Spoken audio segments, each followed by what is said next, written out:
do it. Yeah. Hello everyone! So it's been a long time since I've uploaded a video about anything related to Japan or our return from Japan. And I wanted to keep you guys in the loop of what's happening and how we've been feeling. So it's been 7 months since we've returned from Kyoto City, where I was working as an English assistant teacher through the JET program. And we are currently residing in Calgary, Alberta, where we are from. Now, the biggest thing I want to let you guys know about is that reverse culture shock is hardcore real, and it hit us like a brick or a bag of bricks. In particular, there's a story I'd like to tell you, like the exact moment it happened. But other things I want to update you with is that I'm working as a substitute teacher or a guest teacher through the Calgary Catholic District. And this is the reason why I wanted to come back from Japan and work in Canada to be a teacher. And the dream came true. I got hired on and I've been working for a few months and it's been nothing but a dream. So yeah, that's what's happening. I also moved out, moved with some awesome roomies. Here's two of them. I'm Queen Roadkill Candy. Follow her on YouTube. Yeah, so I made a list of things on my Word document here that I'm going to tell you guys about. Specifically, okay, here we go. Now, looking back at the videos I had previously made about my lessons in Japan or my life in Japan, I've come to realize just how kind of silly and quirky they might have been, and I apologize for that. I might have been a bit too excited to make these videos, so I'm glad that you still found them useful and enjoyed them. And I am really bad at getting back to people's comments, and I'm working on improving that, so I will get back to you as soon as I can.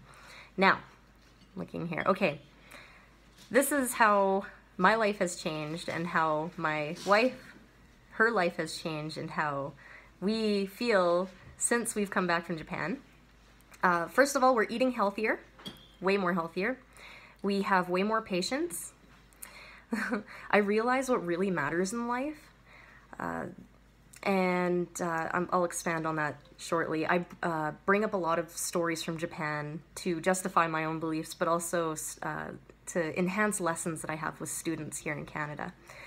We've become more minimalistic, and we like to keep things a little bit cleaner. Our roommates are gonna laugh at us.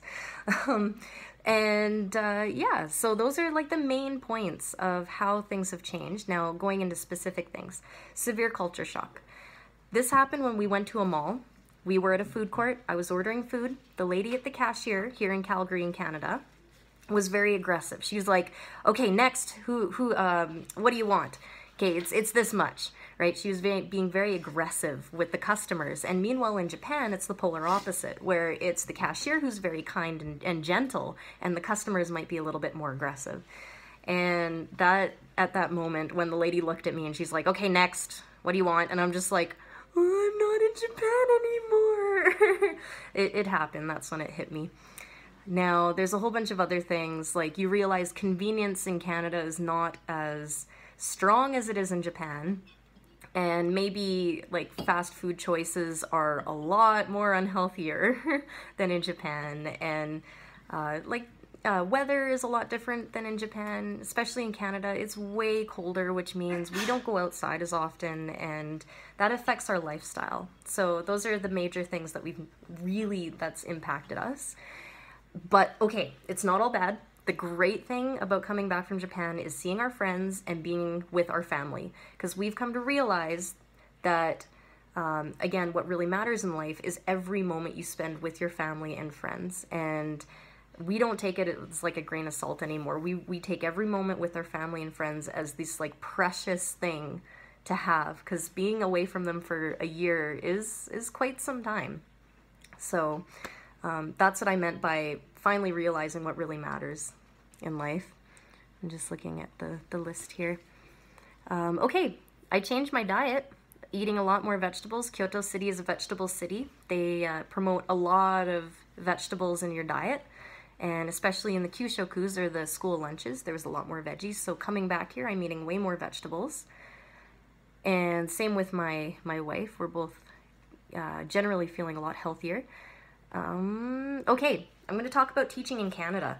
So I've learned a lot about kids, and you know, the biggest thing that I come across is that the kids here have a little less respect for teachers or the school environment, because school here is not really seen as the super important thing for some reason. It's kind of like, it's okay to crap on the teacher, that's fine. But in Japan, I feel like it's so integrated in their lives that they feel like there's no other world outside of school. And like they actually, I feel like they respect their teachers. Maybe not in every case, but anyways, that's the general thing that I'm feeling. And the good news is that kids here enjoy playing the same kind of games and activities that I used in Japan. So I'm glad that I made the videos that I had prior as like a time capsule, so I can bring up those lessons again, use them again. Another thing is kids here have the worst diets in the universe. They're eating way too much sugar, and I could see this clear as day now that I've come back. The fruit snacks have 90% sugar, 0% fruit. They've got high sugar granola bars. They're eating sugar cereals. Like if you actually look at the contents of ingredients in your cereals, it's like over 0.5% sugar or whatever. I might be exaggerating this, but no, like it's too much sugar, and you could see how it affects their behaviors and their lack of self-control. And there's way more kids here that have ADHD problems. So that's something that like I really talk to my kids a lot and say, you know, you really should try and eat, instead of a candy bar, have maybe like a fruit or a vegetable, which they're not gonna do. But anyways, it makes a huge difference that I've seen. Okay, teachers are really kind to each other here, same as in Japan, which is great. Especially in the Catholic district, I find that the teachers are really kind and welcoming and helpful. Another interesting thing is that kids here in Canada use computer programs to learn instead of the traditional methods that they use in Japan, which is kind of neat.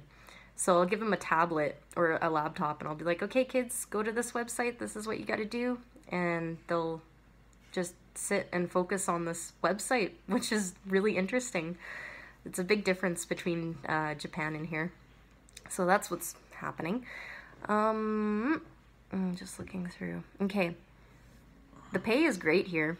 So I'm able to pay off my student loans, which was like another big thing, big reason why I came back from Japan. So that's good.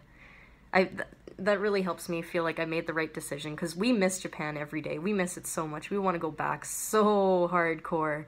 And I think that once my student loans and debt are paid off, I might consider going back to Japan and doing the JET program one more time, which is a good thing about that program. Let's see. Yeah, I guess like the biggest thing that came from coming back from Japan is before Japan, I had a bit of anxiety. In Japan, the anxiety disappeared because I felt very comfortable anywhere I went. And then here in North America, people are a bit aggressive out in public, so they'll yell at each other and they'll cause a scene. And I feel like there's a lot more people here who have this idea of, I'm superior and I always get what I want, and if I don't get what I want, I'm going to have a hissy fit, and I'm going to make sure everyone around me knows about it and give me what I want, or else I'm gonna freak out. And that's kind of sad, but it's like the society that we live in right now, I believe. Especially just going out, you can see it. Being a driver, I'm driving here in Canada, you see a lot of really impatient drivers. And like, yeah, nobody has patience for each other here. It's kind of stressful. So anyways, okay, that's another thing. And I think that's actually everything that I wanted to talk to you guys about. Oh, another thing that's just kind of a side note is I had an allergic reaction when I came back from Japan to kiwi fruit. This is just an FYI. If you're in Japan and you're eating something and it's giving you a stomach ache time and time and time again, but you don't know what it is, you might have an allergy.